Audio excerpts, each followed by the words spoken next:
dans votre émission Vous êtes formidable et nous avons retrouvé Astrid. On parle de quoi ce matin, Astrid, avec toutes tes pommes là? On va parler d'une cure de pommes. Parce qu'une cure de pommes, c'est très intéressant pour la santé, évidemment. Je vais toujours dans le sens d'arriver à fournir ce qu'il faut au corps pour que le corps fonctionne bien. Et on a la micronutrition, on a les vitamines qu'on peut avoir dans les pommes, mais on a aussi ce que les aliments peuvent faire comme méfait dans le corps pour arriver à équilibrer toute la chimie du corps. C'est vrai que la pomme, elle a une notoriété dingue. On dit toujours qu'une pomme par jour éloigne du médecin. C'est un vieil adage, mais qui n'est pas faux et puis qui se justifie vraiment par la teneur de la pomme en plein de choses.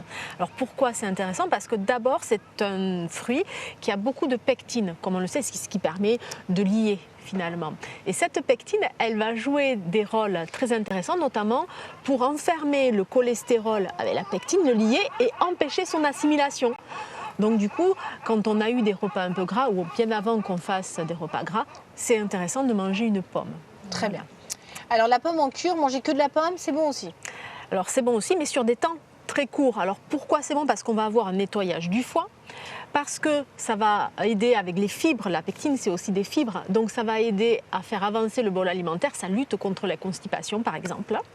Et puis ça amène vraiment une baisse de l'inflammation dans l'intestin, parce que justement ça va amener comme un pansement sur les villosités de l'intestin qui vont être un petit peu enflammées. De la pomme crue, de la pomme cuite, les deux? Qu'est-ce qu'on fait dans la cure de pommes? On peut faire les deux. Alors évidemment, si on fait que de la cuite, on va avoir un problème parce qu'on va avoir moins de vitamines et moins de minéraux. Donc il faut faire les deux. Mais c'est vrai que manger pendant 5 jours de la pomme, il faut un petit peu varier les plaisirs parce que même si on a un objectif santé, ça peut paraître des fois un petit peu rébarbatif. On peut faire des jus alors? On peut faire des jus, on peut l'avoir en jus, en compote ou même au four avec un petit peu de cannelle et puis évidemment cru. Oui, parce qu'en fait, attention, une cure de pommes, on fait du bien à son organisme. On ne cherche pas à mincir, on cherche à se nettoyer, à faire du bien. Il faut toujours faire très attention avec les monodiètes. Les gens espèrent toujours mincir, mais ce n'est pas forcément le but ultime. Mais tu as entièrement raison parce que c'est vraiment un nettoyage. Comme toutes les monodiètes, effectivement, ça met l'organisme et le digestif au repos et tout notre potentiel enzymatique va être du coup au repos. Et puis on ne le fait pas n'importe quand. S'il y a une pathologie chronique par exemple, on ne fait pas de monodiète parce qu'on met quand même un petit peu le corps dans un travail un petit peu forcé. Si on je est pensais fatigué. justement que ça reposait, le fait de manger que le même aliment pendant plusieurs jours, ça reposait le corps, il pouvait s'attaquer à d'autres petits problèmes. Alors ça va le reposer, mais en même temps tu vas changer complètement sa chimie et tu vas changer aussi ses habitudes. Donc comme tout changement, tu vas avoir derrière un phénomène d'adaptation. Donc si on est fatigué, trop fatigué, pas de monodiète. Si on est malade, il faut demander l'avis à un médecin, par exemple, parce que des fois, c'est contre-indiqué. Alors, on le fait à quel moment? Avant les fêtes, après les fêtes? Alors, on peut le faire tous les moments. À la place des fêtes? Non. On peut le faire à tous les moments, mais c'est vrai que d'ordinaire, on dit que c'est bien de le faire à la nouvelle lune, parce qu'à la nouvelle lune, il y a un renouveau pour le corps.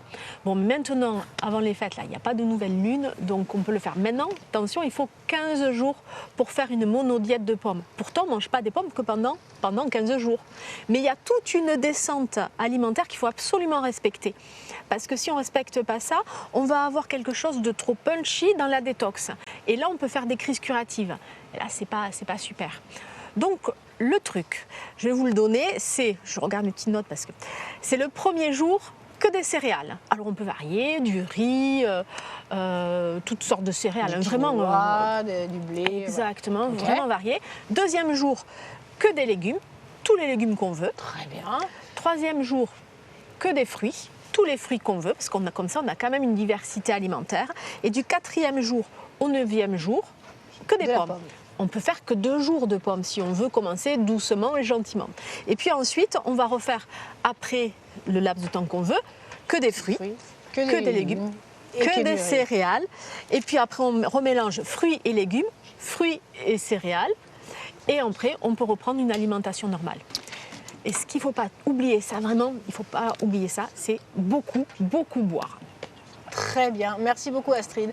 Bon donc on a 15 jours, c'est facile, on est le 15 décembre. Dès demain, c'est pommes, parce qu'après c'est... Quoique non, ça y est, on a 10 jours, on peut pas. Oh, c'est dommage. Si on peut faire pommes et fromage, ça va Violette. terrible. On va en reparler. Allez, je te propose tout de suite d'aller rejoindre Aurélie Lamy. Merci beaucoup Astrid. Avec plaisir.